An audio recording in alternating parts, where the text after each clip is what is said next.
UCLA plays host to Oregon, a little Pac-12 rivalry renewed in the Big Ten. UCLA, of course, coming over a hard-fought road win at Washington, where Connor, I believe they led by 11 with under 3 minutes to go in that game and allowed the Huskies to storm back, but came up with just a really, really close victory. Like got the key stop on Zoom Diallo when they needed it. Well, rather Diallo missed the shot that would have won it for them, but still if you're a Bruins fan, you're just happy to get out of there with a win. Oregon, on the other hand, just not trending in the right direction. Losers of four in a row. Nate Biddle has missed the last two contests, and I think you've seen what has already been a porous defense suffer even more because of it. You're just seeing them sort of get gashed in the paint. They're getting lit up from beyond the arc. It's a Ducks team that is just looking for answers.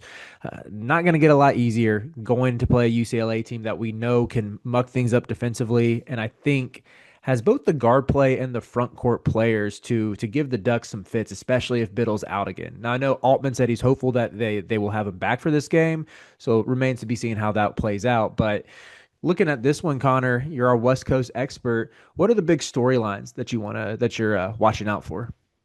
Yeah, I mean, I think the biggest storyline for both of these teams, and we're into December already. Um, I'm not sure either of them, and Washington might get there, but I'm not sure either of them have a win over a tournament team yet. UCLA's had one opportunity, if you don't count Washington, if Washington doesn't make it. They lost by 4 to Arizona. Um, Oregon has had one, two, 2 to 4 opportunities, depending on where San Diego State and Creighton end up at the end of the year. Mm-hmm. Uh, and that's their 4 game losing streak. So I don't think Oregon's a tournament team, so I don't think UCLA is coming out of this game with a win over a tournament team. But UCLA certainly is a tournament caliber team.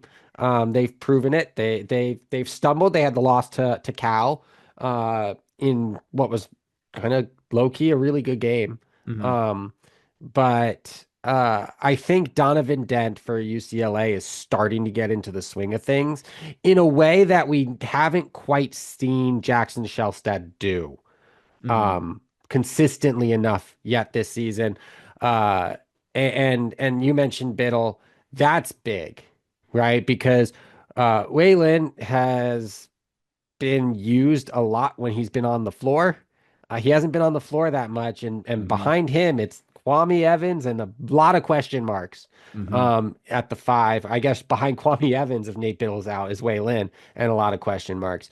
But this is a front court for UCLA that just it's versatile. Mm-hmm. They you have a Xavier Booker if you need to go kind of big to big, get those rebounds, control the paint. And then Tyler Bilodeau and Eric Daly can stretch the floor. They can find their own shot in the ISO. They can kind of get to the elbow and drain shots from there. Steven Jamerson has been on and off, but like he has been a pretty decent rebounder this Mm-hmm. season. And when he does take shots, they tend to go in. And I think that's the difference in this game, right? The backcourt for UCLA, still think is better. I think Oregon has advantages on the wing, but it's close. Donovan Dent's not tremendously better this season than Shelstad is. Sky Clark probably the better two guard. But for me, it's UCLA can hammer the paint if Mm-hmm. Nate Biddle is out, and I don't think Oregon has a counter to that.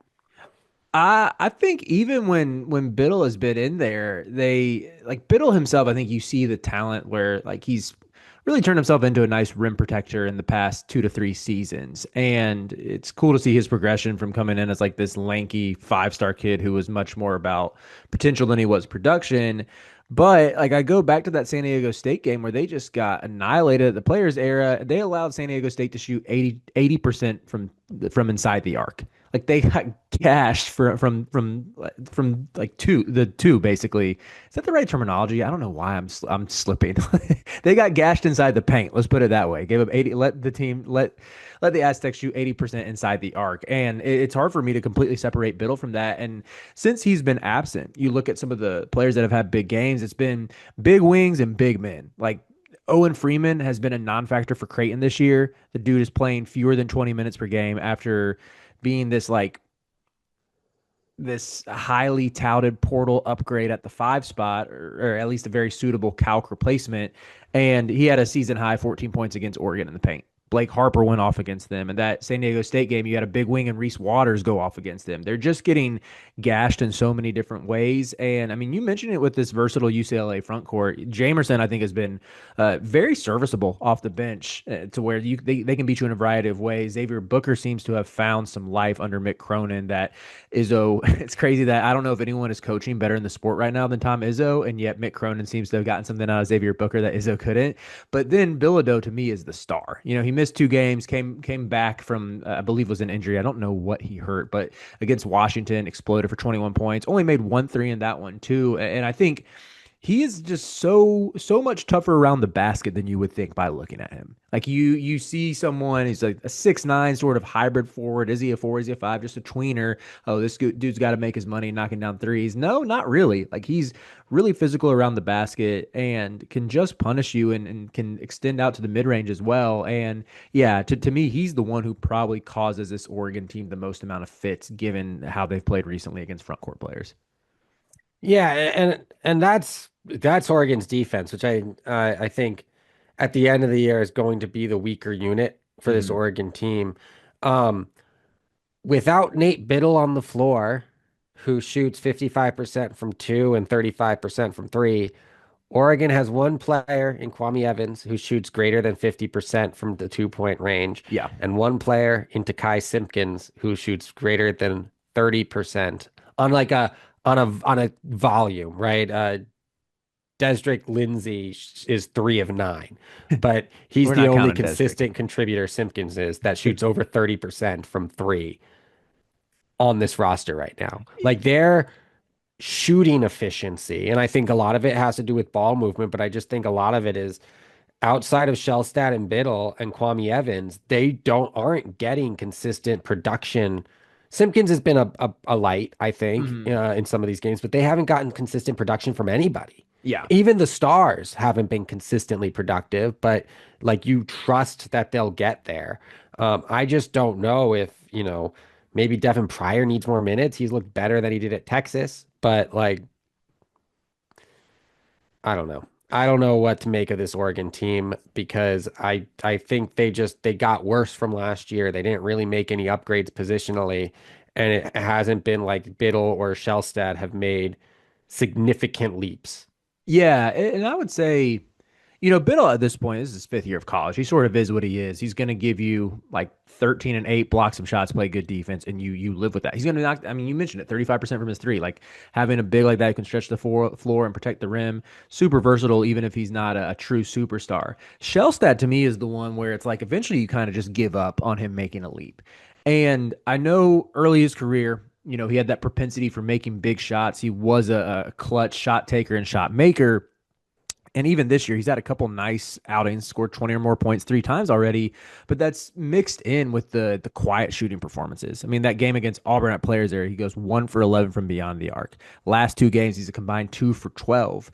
And I just don't think this Oregon team has the consistency in the backcourt or on the wing to not get like a steady Jackson Shellstat every game. And, just looking at he's what is he into? Like I believe he's into his junior season now.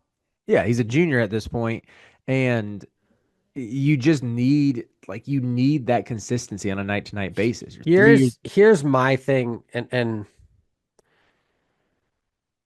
I think this might be the season where Altman or whoever is coaching Shellstad next year points to and says Jackson Shellstad is a two guard. He just is. Like he's been great facilitating them, right? But I Mhm. think as a scoring guard, which he has to be on this Oregon roster, his freshman year, he was the two to Jermaine Couisnard, who was the one. Last year, he was the one, but TJ Bombo was their best facilitator. Mhm. Both of them are gone, obviously.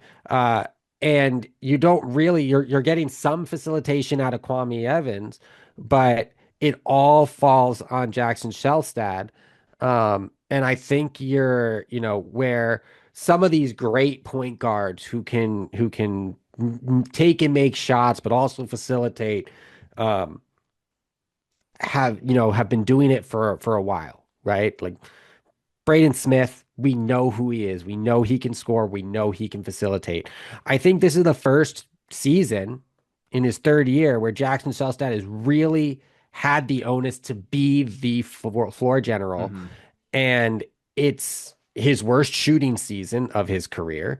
Um, and I don't think that's a coincidence. Like Yeah. I think he, if not, like I think he can be a primary point guard, but then you need to get more out of like a Simpkins as a Mm. secondary point guard. And I don't think Simpkins is that. Simpkins is also a two guard. So you've Yeah. got a combo guard who's struggling to find his own shot off the bounce and a pure two guard.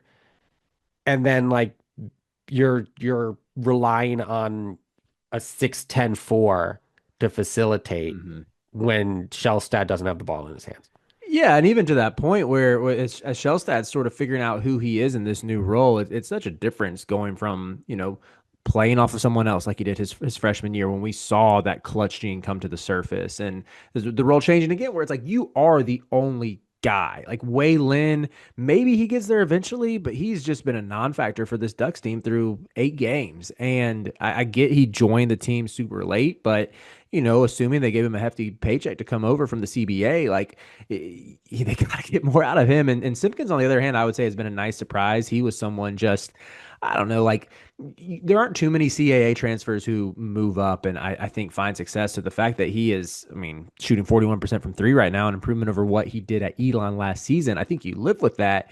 But, you saw this against Creighton. You saw it against San Diego State. He had a combined 8 points in those two contests where, again, it's like you're going to have some highs and some lows with these up transfers.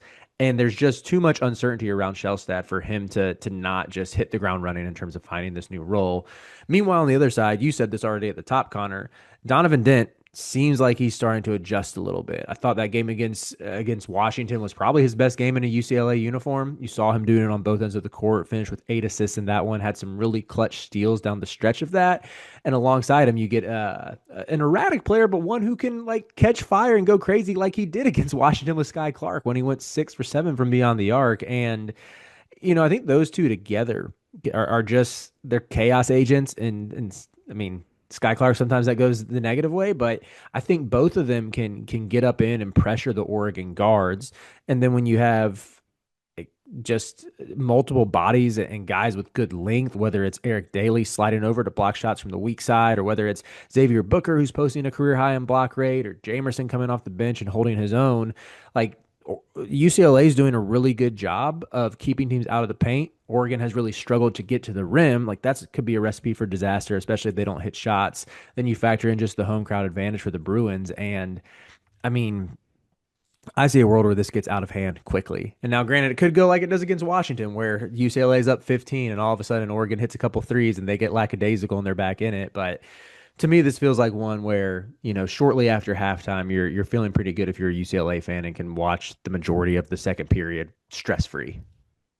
Yeah, I'm gonna correct myself. I was saying Waylon earlier about the bigs when I meant Demir, but we're gonna keep on going.